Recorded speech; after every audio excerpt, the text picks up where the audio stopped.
me. I appreciate it. A little bit about me. I've been in the job at FPA but almost 2 years now. I started off as the interim, you may know, and the board and I agreed to stay on as of January of last year. And I came into the job basically with three things in mind. I had the benefit of a runway of several months as the interim CEO, so I kind of knew where a lot of the issues were. But my big three themes were, the first one was that I felt that FPA was a bit of a candle under a basket. And what I mean by that is that there was a lot of intrigue, palace intrigue about what was happening at the national office and the tension with the chapters and what Kitsis was writing one day and Veras was tweeting the next. And all those things are important. You can't avoid them. It's just the way us people, human beings are built. But there wasn't an equal amount of effort and focus on the impact that our planners, you all, are making in your local communities as financial planners. And so I wanted to do something about that, raise the profile of FPA, raise the profile of the local chapters, and raise the profile for you individually as planners. And so that's why I've been doing a lot of media interviews. You've seen me a lot on the news lately.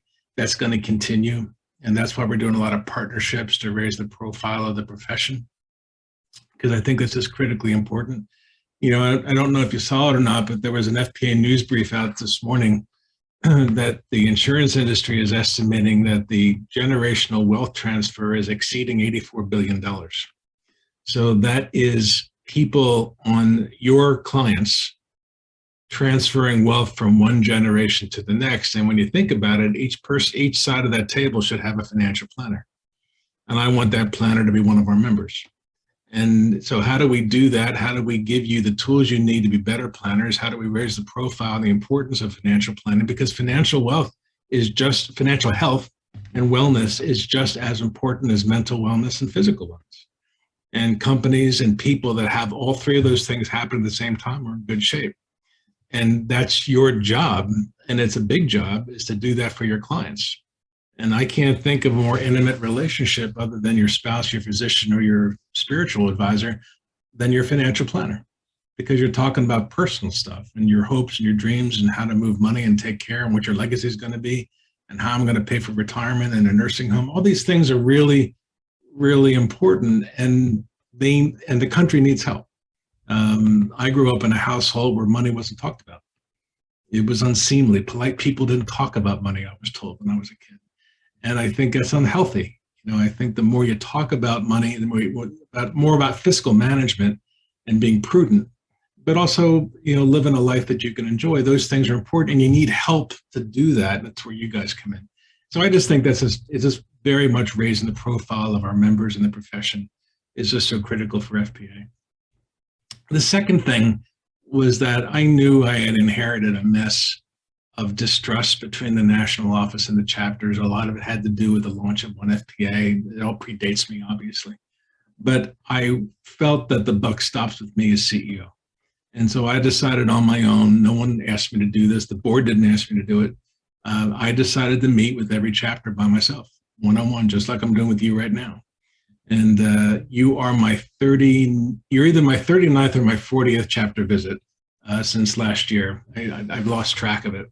But I got about 40 more to go. We have 80 chapters. But the reason I'm doing it is just to get to know you one-on-one, for you to get to know me, for me to listen to your wisdom and take some of those nuggets back to the office and bake that into our strategy and how we're trying to support our members in our chapters. And as my father used to say, that, you know, you got to keep making deposits in the trust bank because you never know when you're going to have to make a withdrawal. So this is my means of making deposits with all of our chapters, to have faith in FPA. We're in good shape, which I'll have a couple slides to show you to show where we're going. And then the third thing was that I inherited an organization, a membership organization that didn't have a membership department.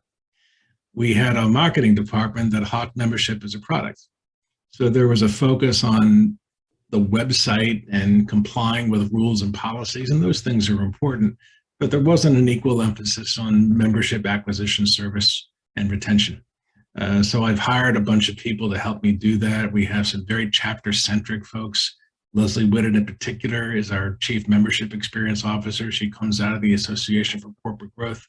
was Senior VP of Chapter Operations for 20 years there, because our chapters are so intrinsic to the DNA of FPA. And they're so important. I refer to the chapters as the river of power through the nation, right? It's how we build on this network with each other and how we sustain a lot of principal positions with advocacy and whatnot. And the chapters need help. And under my tenure, this is going to be a member-centric, chapter-centric organization. I recognize that might not be what you're used to, but that's the way I'm going to roll.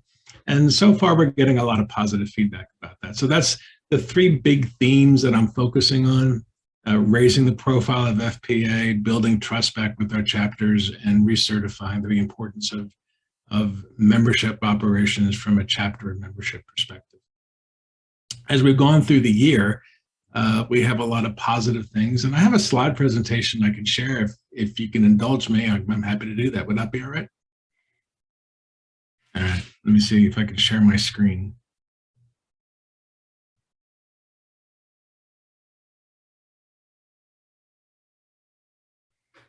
Can everybody see that? Thumbs up if you can see it. Yes. Right. So this is my 39th. So you're my 39th visit. So we have 4 chapters in Texas. So you're the 4th star.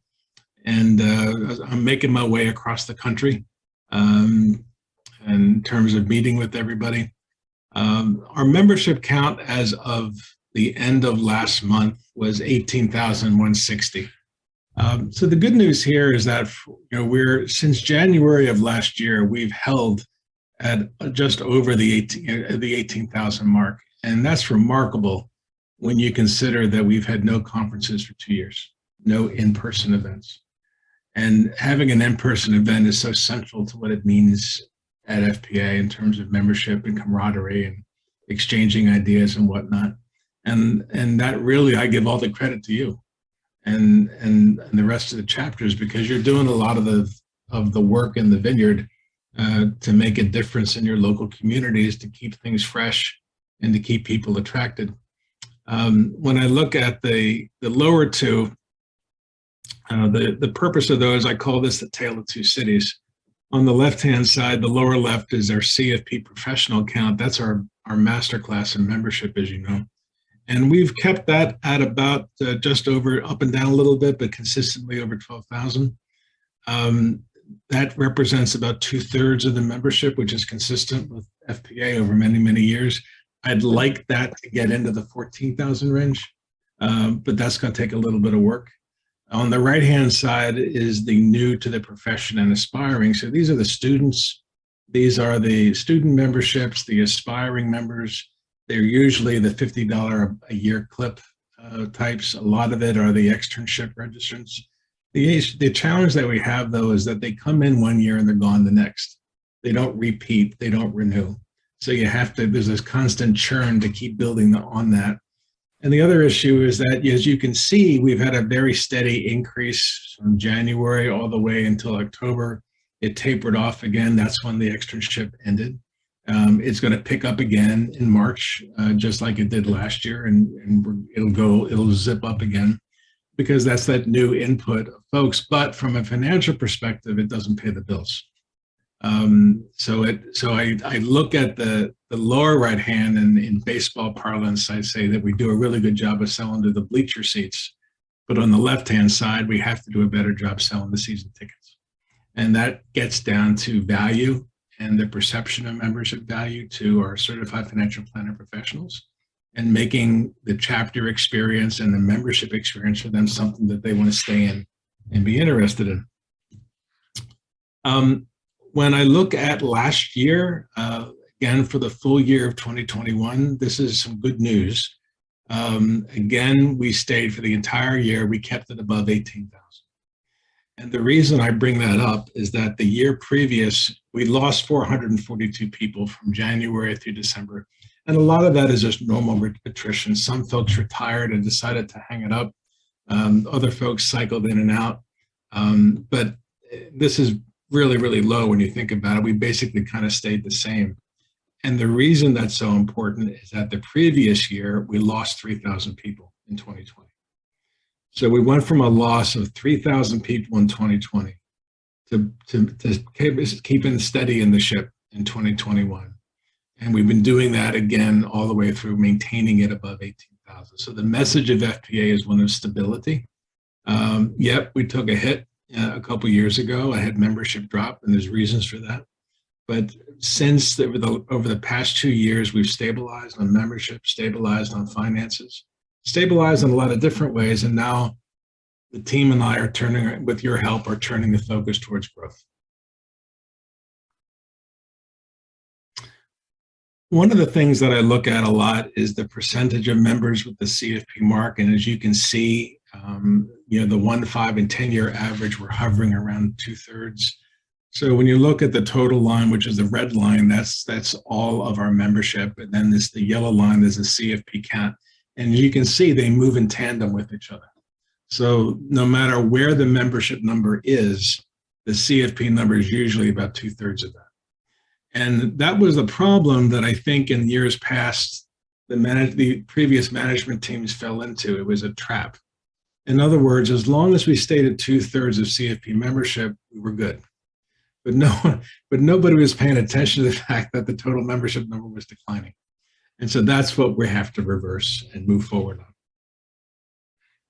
When I look at the recent increase, retention is a very positive thing. So this goes all the way back to 2016. As you can see, this is the CFPs who renew their membership on an annual basis. And it was hovering right around 90% for many years.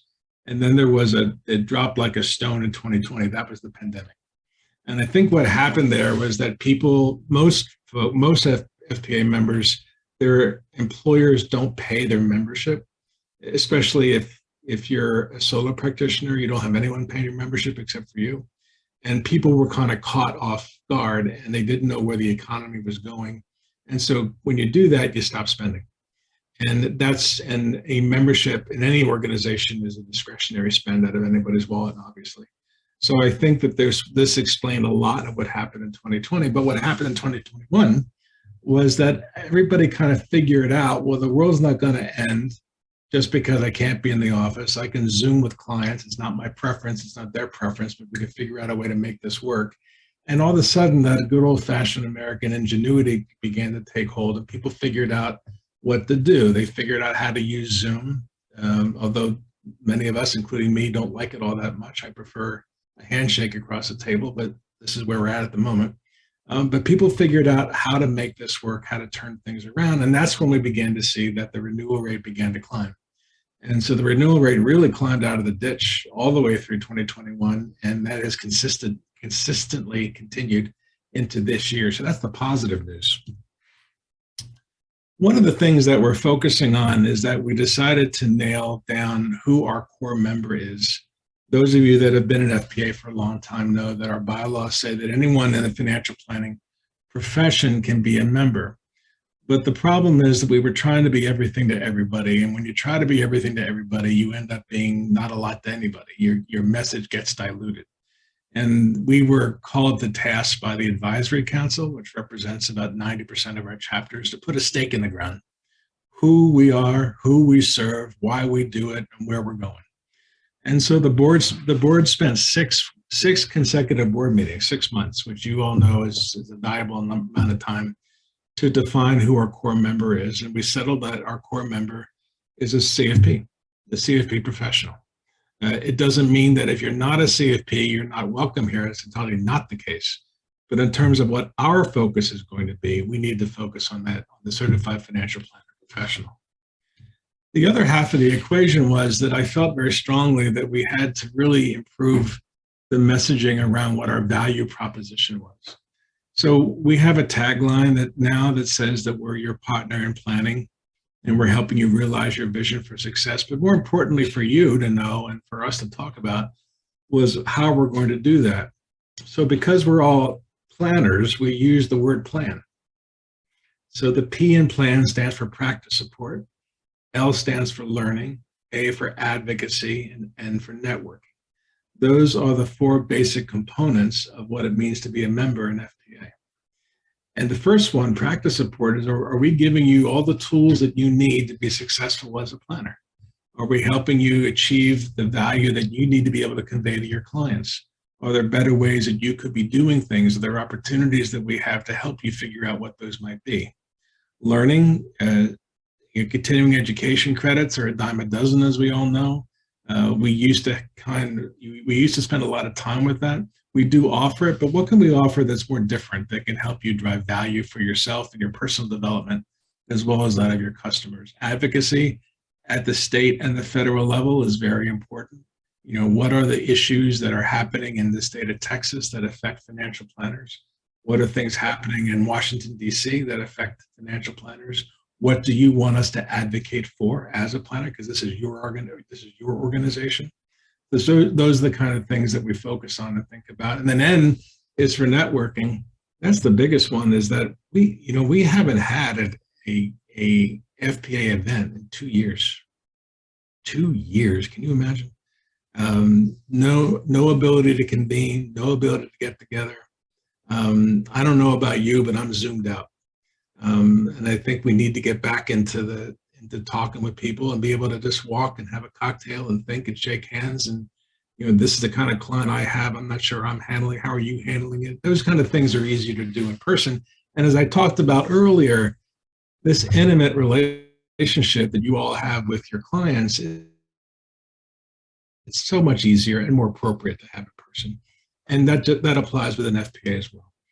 So I'm delighted we're going to do a retreat in April and in Texas, just outside of Austin. Then we're going to have our annual conference in October up in Seattle.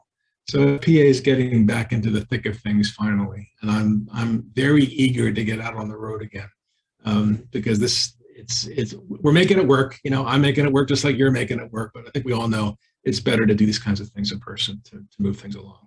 But that's the plan, the framework. So it's practice support, learning, advocacy, and networking.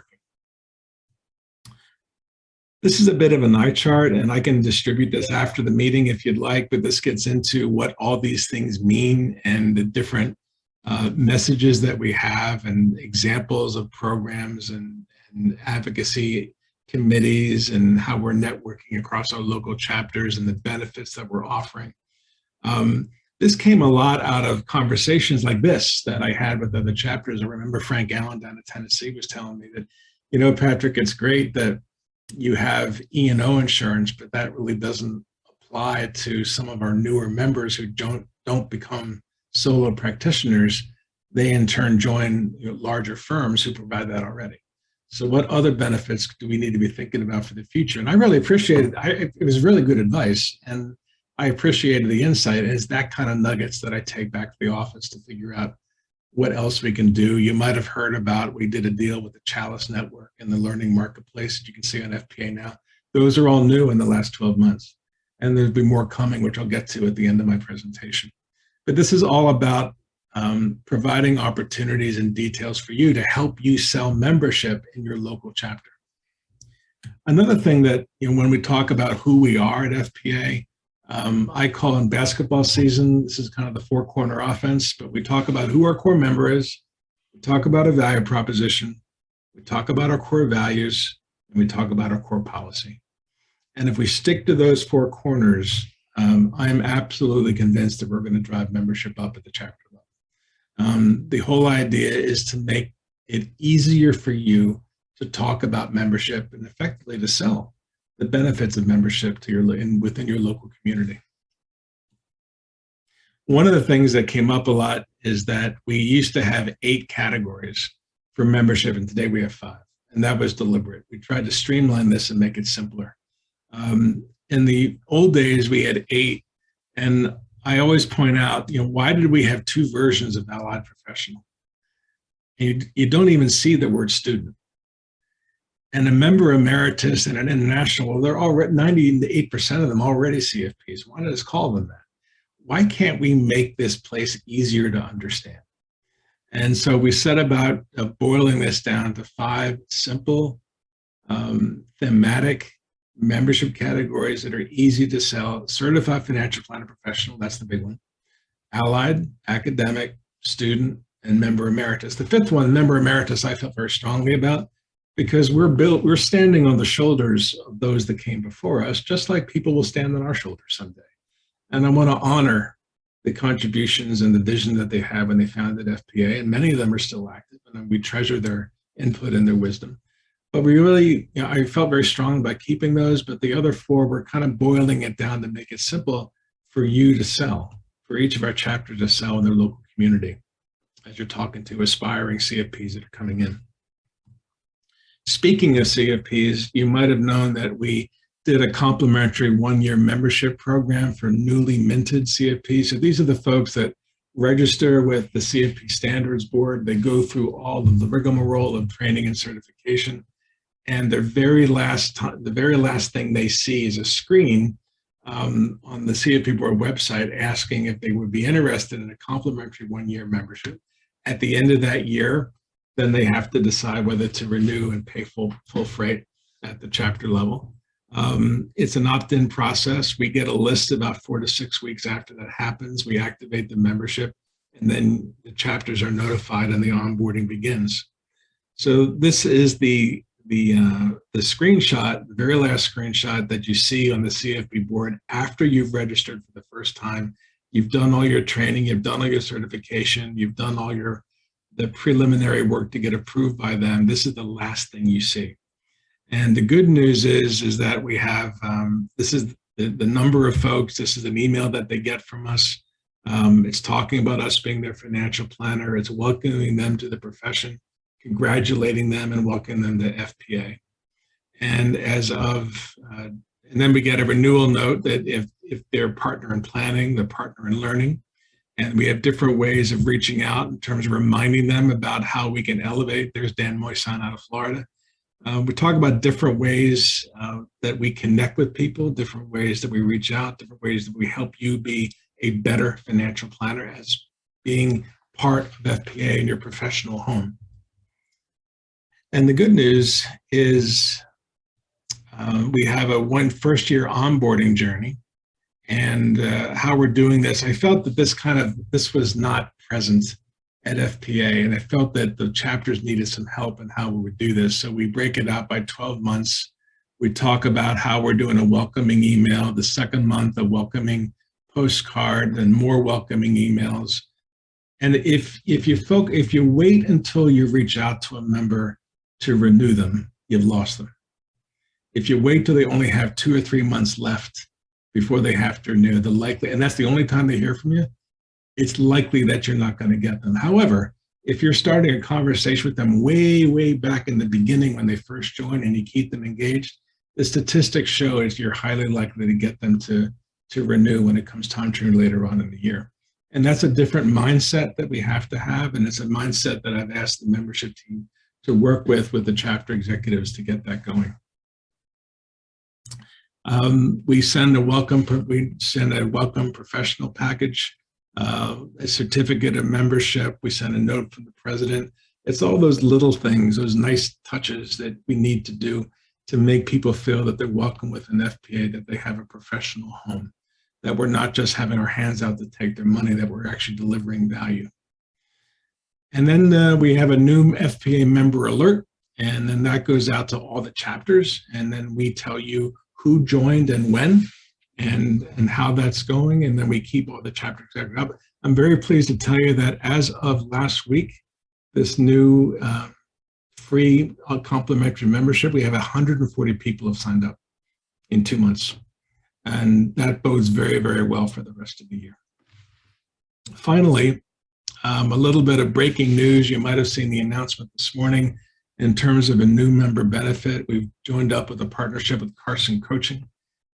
So they'll be offering free coaching benefits to members and chapters.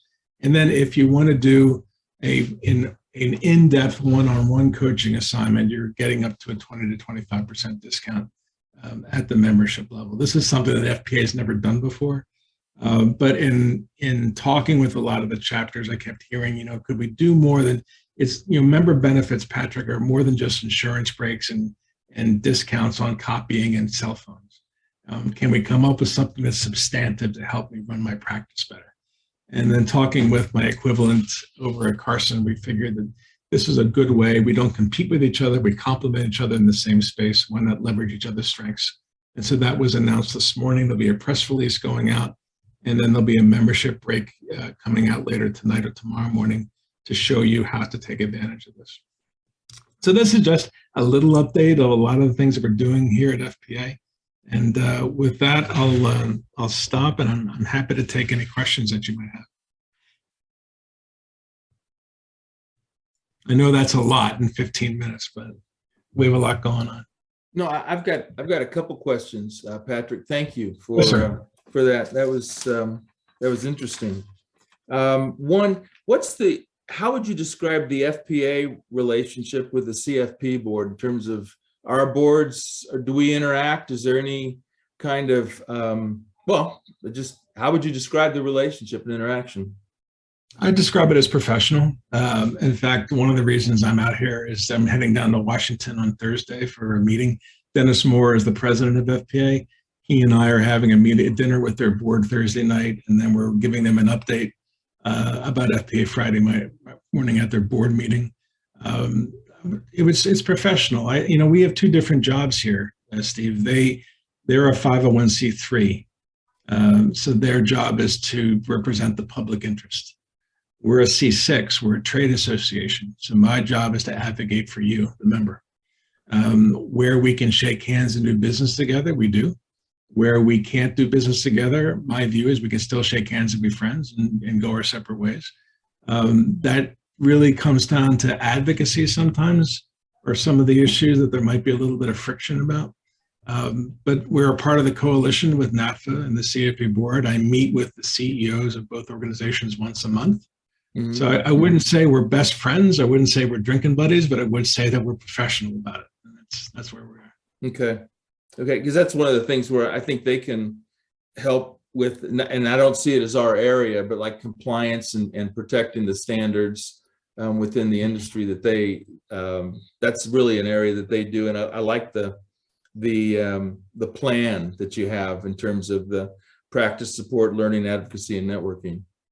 So I think that makes a lot of sense. Yeah, they focus on things like how to enforce the standard. They focus on ethics. Exactly. So if you have a planner that's has been convicted of a felony, that's a problem. And how do we police ourselves? So we don't get into that. We leave that to them to manage because they manage the accreditation of the standard. Right. But that's the kind of work they do. So that makes a lot of sense. And then as you were talking about the recent announcement with the coaching, I'd been thinking with the value that we can offer new members. I hadn't seen the numbers before and done the math, but it looks like we've got, of CFPs, we've got about 15% new members coming in. And what of that, like the 1,700, are those new CFPs or new members? The new members, and about 2/3 of those are CFPs. Okay, because where I was going with that was thinking in terms of mentorship, offering a mentorship with the one year partnership, but then you're already doing the coaching. So I guess can you share a little bit more about the coaching, and then what you think would be the likelihood of, could we come up with 15% of our members to mentor for a year or something for that? Just thoughts, because it looked like I got a reaction out of you.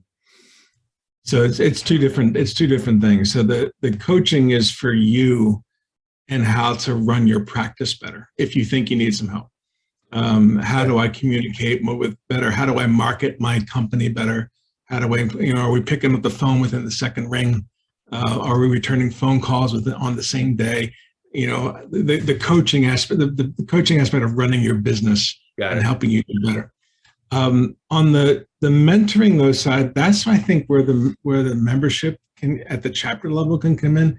If you got somebody about 50% of new certificates are right out of college. So they're in their early 20s. They're coachable usually in terms of being open to guidance. And then about the other half tend to be midlife folks, like people that are transitioning out of the military, stuff like that. It goes back and forth. It moves right now. It's at about 50-50. Last year is about 60-40. That line moves a little bit. But in terms of, regardless of how you got into the profession, if you join, in this case, if you join your chapter, that means that you're starting your profession in your community and partnering with someone senior within the chapter. This is what it was like when I joined. This is the kind of things I had to think about when I had to do it. By the way, watch your pennies because your dollars take care of themselves. This kind of advice that you can only get from somebody wiser, a little bit older, who's been in the business a while in your community that you're working in, that kind of thing can be invaluable. And that creates a stickiness that makes you want to stay with the chapter going forward. So it's two different things, but I think the mentoring ideas are wonderful. And just to hitchhike on that, what I was thinking is it might be something that's a value add for our emeritus members, that, hey, the download of the wisdom that they've gathered, to be able then to say, here's a program that we've got that you can now, as kind of the sunset years, hey, all of a sudden you've got a new opportunity to sow into the young ones coming along, that it allows transfer of wealth. We talked about transfer of wisdom in the financial planning arena. It's funny. I was talking to a senior member who's now in his early 90s, and I had a great talk with him. And he said, I asked him what was his most troublesome client. And he said, he laughed and he goes, well, my most troublesome client is the same for a new guy coming or a new lady coming into the profession today. It's the client that doesn't tell you everything. They're not fully forthcoming. And you think you've built this plan, all of a sudden you find out, well, there's this little divorce settlement I should have told you about that maybe we ought to talk about. People get embarrassed. They don't like to open up. They worry if they'll be judged. And he said, he goes, this is a trusting, helping profession. And it's so important to get people to open up and trust you so that you can help them fully. Yeah. And so learning how to do those conversations to get it out of them as to what's the full deal here, everybody, about what you're dealing with. He goes, that problem is as old as time in this profession. And how I did it is equal of value to someone in their 30s coming into the profession brand new. So I think this mentoring idea, Steve, is a very, very good one, very powerful when you think about it. Patrick, to kind of piggyback off that, I wonder if you can, being newer to the profession, I wonder if you can piggyback with CFP and see if there's a way to, on that experience requirement, because as you said, a majority of individuals are coming right out of college. So they have two options to get their CFP, right? Is to get their, take the 6,000 hours or the 4,000 hours on the fast track. And I wonder with the mentorship, if you can, because they're under the direct supervision and being mentored by someone, if you can count those hours towards that faster track that motivates people and gets people encouraged to say, I think I will stay involved and get involved and use this as a way that I can, quote unquote, fast track, or I can gain experience, knowledge, and hours all at the same time. That's a really good idea. It's statistically proven that if you take the Kaplan course, you have a 75 to 80% chance of passing the CFP exam in the first time. But that, to your point, Corey, that just gets you in the door. Yep. But you want to stay in the room once you've walked in. So having someone giving you guidance like, don't go there, don't do that, do this instead. That kind of training is invaluable. Whether the CFP board would take that kind of training as accreditation or CE worthy to continue the accreditation, I'll bring that up with them. I kind of think, they tend to be very rigid a little bit, to be honest with you, just among us. And they're very rules based. They're rule followers. So everything has to be in a program and has to be kind of hierarchically done. And our chapters sometimes just don't have the time to pull all that together. But it's a good, I think it's worthwhile because there's a lot of wisdom, as Steve said. It's not just wealth transfer, it's wisdom transfer. And that in many ways is sometimes just as valuable. Yeah, and maybe it's something as simple as clicking the right buttons inside their system, because I know they have a volunteer portion, and maybe it's a primarily engage. However, this is volunteer work because it falls Yeah. under the mentor Right. aspect. Yeah. So Patrick, I've got a question about the membership. You mentioned that we lost 3,000 members in 2020. Aside from COVID, what are some of the root causes you guys have identified? I think there were two. One was, I think people were really turned off by one FPA, to be perfectly blunt. And I also think that we had some larger firms, some of the wirehouses that were disenchanted by some of our advocacy positions, particularly on title protection and fiduciary. And it wasn't that they disagreed with us, is that it was that, in my opinion, we didn't telegraph to them where we were going, and they got caught blindsided. So even though I'm your partner, even though you and I might disagree, if I give you a heads up, at least you can respect that I'm on the other side, but at least I had the courtesy to tell you I was on the other side. We didn't do that. And I think we damaged some relationships that I'm in the process of trying to rebuild. On one FPA, there were aspects of it that were a good idea. The way it was rolled out was very top down, very autocratic, and it just doesn't work in an organization like FPA. And as you saw my letter to membership in December, we're walking away from that. Gotcha. Appreciate that. Yeah. What about work with, just recognizing that a lot of the CFPs coming out, you said 50% of them are coming out of school.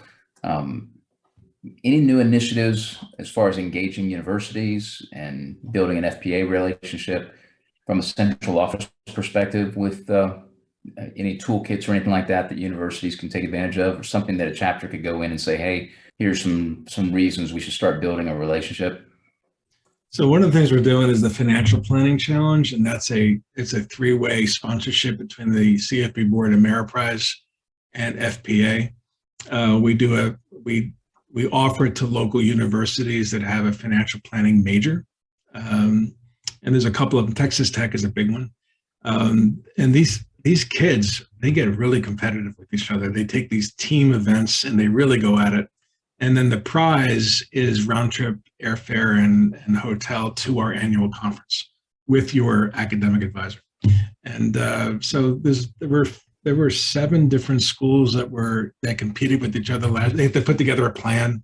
They have to model how they do it. They have to role play with a client in front of an audience. They get judged on how they're managing that and their knowledge of detail and things. And then the winner is selected, and then they really enjoy doing that. We should be doing more of that. And we ought to be developing student chapters in addition to regular membership chapters. It's an interesting dynamic, though. Like, what I've discovered is that there seems to be a bias among universities to push people away, their graduates away from joining the larger firms and going solo. The problem is that a lot of these kids coming out can't afford to go solo, as you can appreciate. So it's a little bit of a rub.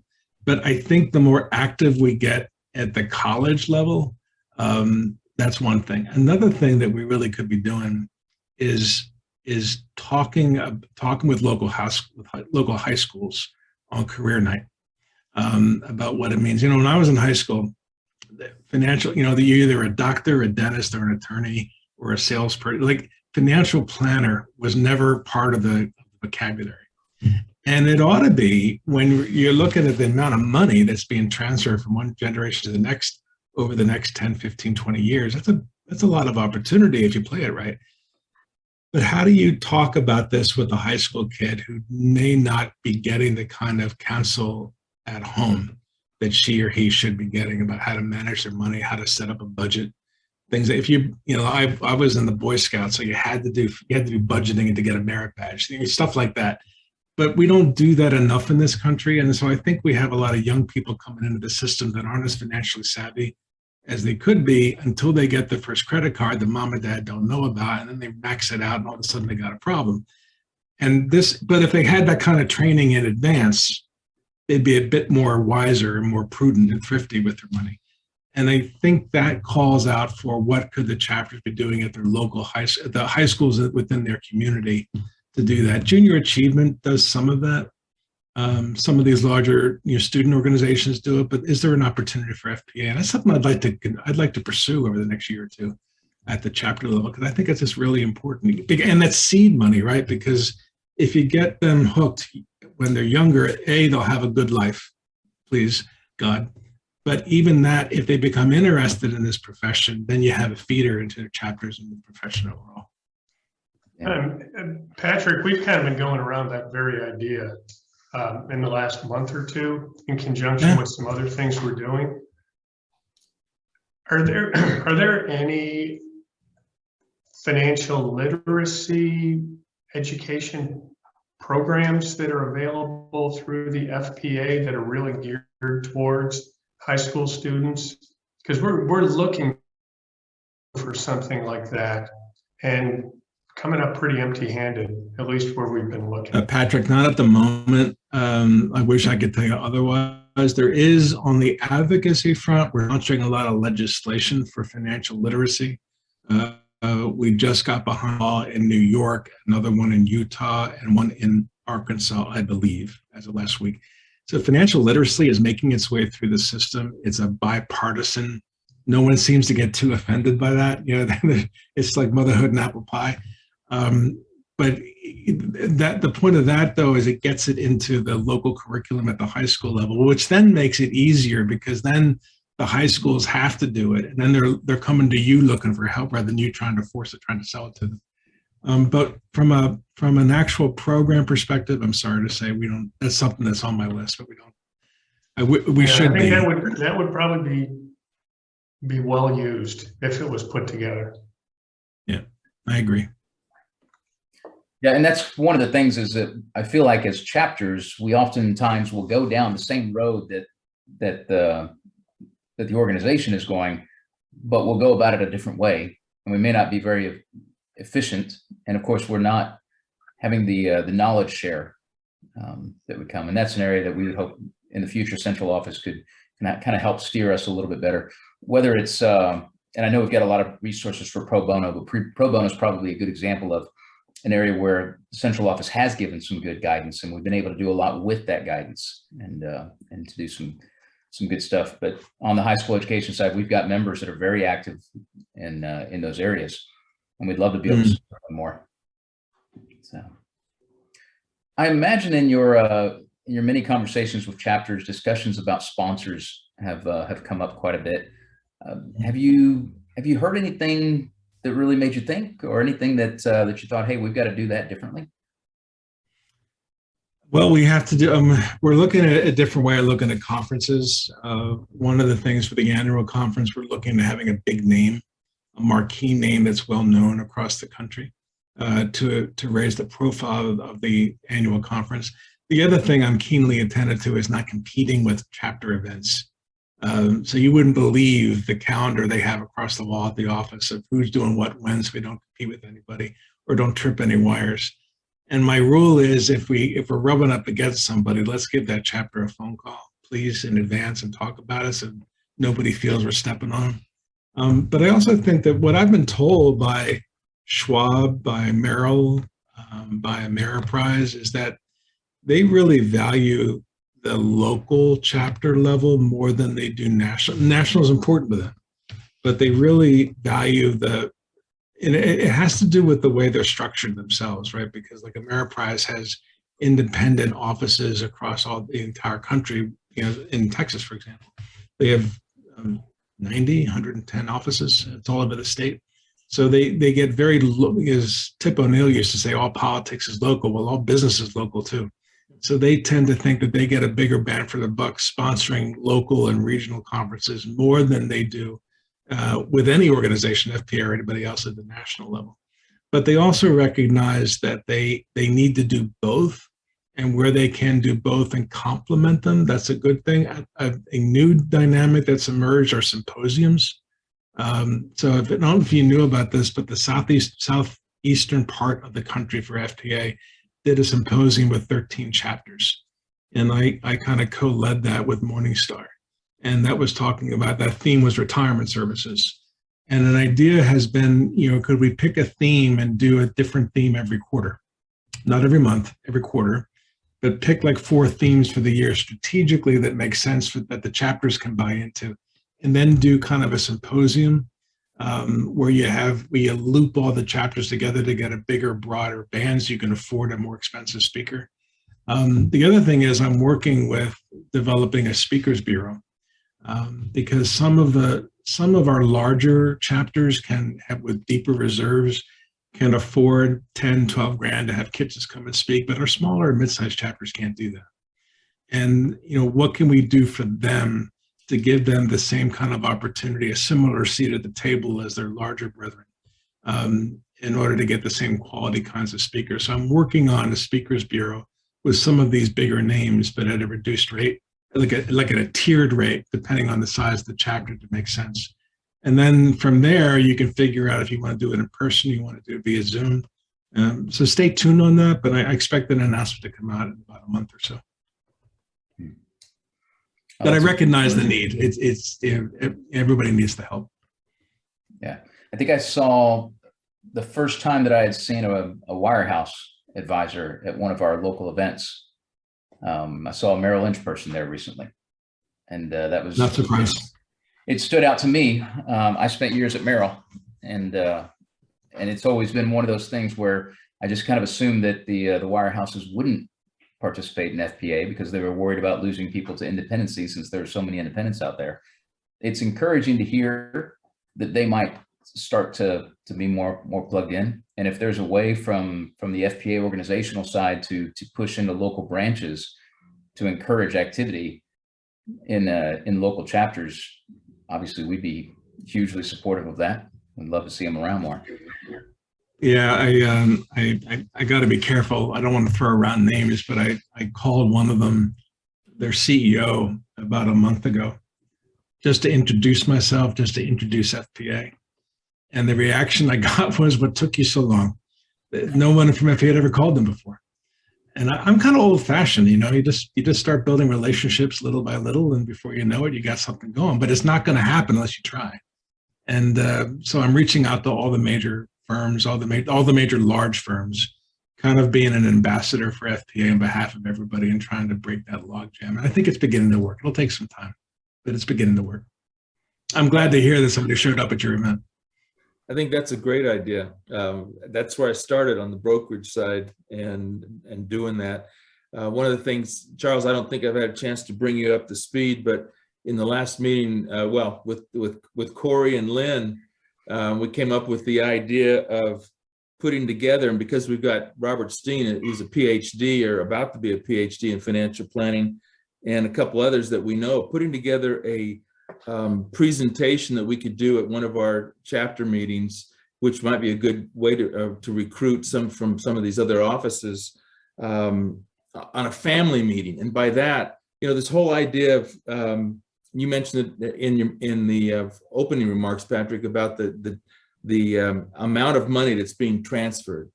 And one of the things that very few people know how to do is to conduct a family meeting between parents and children in the inheritance, and all about what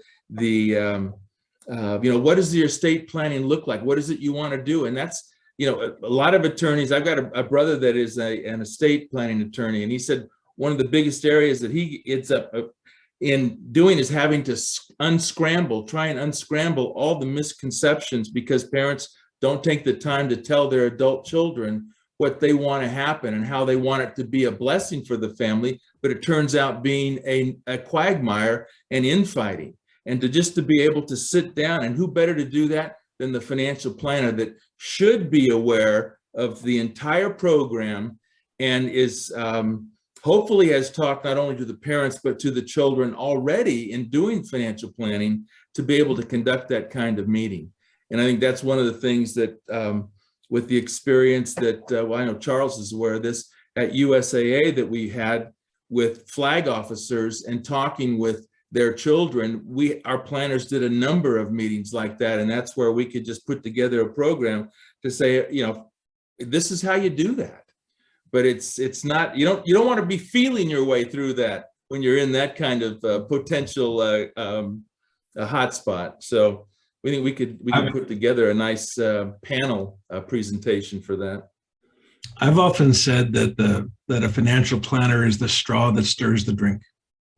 They're the bartender. Yeah. Because often to make a cocktail that works for everybody, you got to be a part-time coach. You got to be a you got to be a peacekeeper. You may have to be a psychiatrist. And it's just understanding all these relationships and getting people to talk in a way that's non-threatening. It's an art. It's not a science. And how to do that is very, very important. Not everybody has the money of a flag officer. I'm a USAA member myself. But it's important, though, particularly when you're moving money around. And then you get into situations where you got a family of 5 or 6 siblings, and not all the siblings cooperate with each other. And how do you manage that? And how do you keep the peace for the parents? And it's a lot to do. It's a lot. It's very complicated. Well, Patrick, as we look to wrap up here, because I know our time with you is coming to a close, but I want to mention that we're a small chapter. Lynn, what are we in the 110 right now? Something like that? 105. 105. 105 are growing. Let's be confident. 105 and growing. But when you look at the San Antonio and South Texas area, we have the potential to be a large chapter. There's no question about it. There's so much happening down in this part of the country. Certainly, we got a 1-2 punch. COVID was rough. If you're familiar with USAA, they sold off their advisory division as well as their investment management division. We lost a lot of people from that. So our chapter took a little bit of a 1-2 punch. Membership is a primary focus of ours. I'm very interested to try to tap into any resources that you guys have with regard to your, a new membership department and ways that we can leverage that and things that we can learn. Because when I look out at the country and I look at opportunities for chapters, I look at our chapter and think there's probably no better opportunity out there. 1.5 million people around the area, several firms based in the area. People are out and about again. We've been doing events for 6 months? Since March of last year. So Okay. 12 months. So 12 months. They've started picking up steam a lot recently. Good. So we think there's a lot of opportunity down here in San Antonio and Central and South Texas. Well, I'm looking forward. If you have me, I'm looking forward to come visit with you. And I'm eager to get out of the office. It's been a while. But I just think the more I hope to see you at retreat. If you're not going to make it, I hope to see you at the conference. But please, if you have an event and you think it's worthwhile, I'd be happy to come visit. Excellent. Sounds great. Plan. Yeah.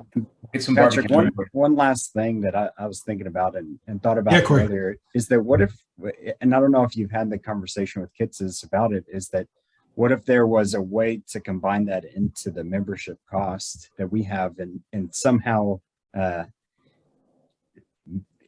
convince him to built into this cost, because you're providing him, almost $2.5 million of inflows, is to have those speaking arrangements already built in. Just a thought. And because I truly value the Kitses membership, and then if it was incorporated into the FPA as well, maybe something to look into.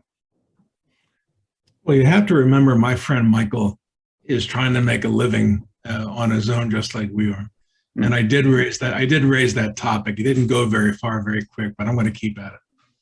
But Michael's not dumb. He's built a pretty good business. The XYPN network is pretty successful. But he needs to make a living. And I think what happened maybe in the past is that they tried to argue with him. My people that came before me tried to argue that he should speak at our conferences for free because of the exposure that he was getting, but that didn't translate to him being able to pay his bills.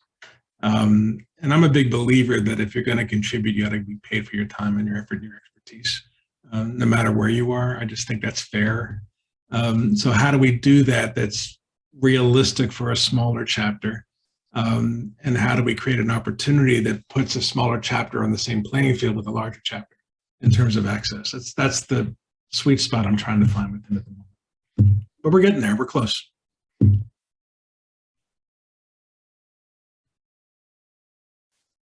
Very Well, good. look, thank you very, very much. I've enjoyed this, and feel free to reach out to me if I can help you. And I look forward to meeting you soon. Thank you for taking the Thank you, time. Patrick. It's Patrick. And